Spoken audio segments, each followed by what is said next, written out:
हत्या ना आत्महत्या स्वामी पाई न्याय मागुची स्त्री। केन्द्रापड़ा जिला पाटकुरा थाना अंतर्गत पाखड़ ग्रामर तपन मल्ल नामक जड़े व्यक्ति गत सेप्टेम्बर मासरे मृत्युवरण करथिले। मृत्युवरण परे तांको शव चित्रत्पला नदीर पाख पुंदर नदी रे भासुथिबार देखिबाकु मिलिथिला। सूचना अनुसार गत मास 1 तारिख रे कोरुआ पोलरू पुरंता नई व्यक्ति जनक डेई पड़िथिले एवं खबर पाई कोरुआ फांडी अधिकारी और अग्निशम कर्मचारी जाई खोजाखोजी करथिले पाई नथिले।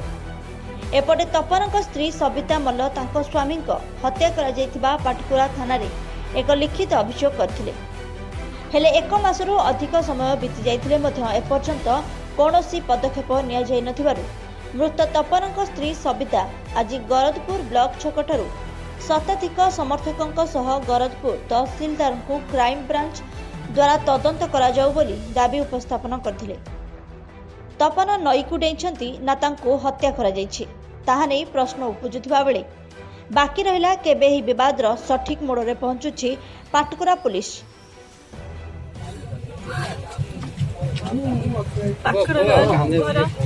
मो स्वामी 1.5 मास बीती गलानी मृत्यु एपर्यंत प्रशासन किसी भी पदक्षेप नहीं ना। प्रशासन आ सरकार कौन नारी मान हित जो प्रचार कर बुलूं ए नारी मान कौन एमती निर्यातना देकर प्रशासन आ सरकार निदर शोई पड़ी कि एभली दुखद घटनांगर किसी भी तदंत करूना कौन एपर्यंत एफआईआर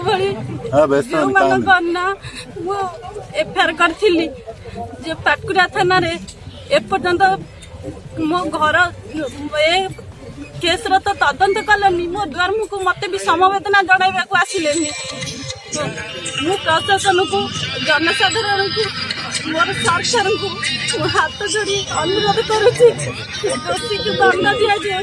मो भली मु जो नारी मो भली आउ को नारी को ये भली अन्याय न मिले। आसंतु सभा आरंभ होने रैली